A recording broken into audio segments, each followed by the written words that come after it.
kompaniyasidan samolyotida ketamiz.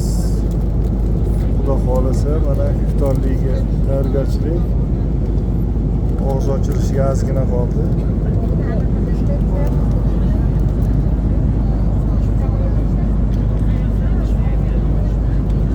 Baraka topsin. Hamma sharoit qilib berishibdi, hatto og'iz ochishga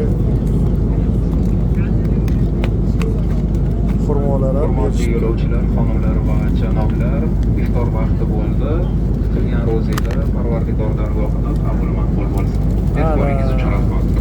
Bismillahirrohmanirrohim. Mana og'izni birinchi marta samolyotda ochishimiz. Hammani tutgan ro'zasi Alloh dargohida qabul qilsin, gunohlarni o'zi mag'firat qilsin.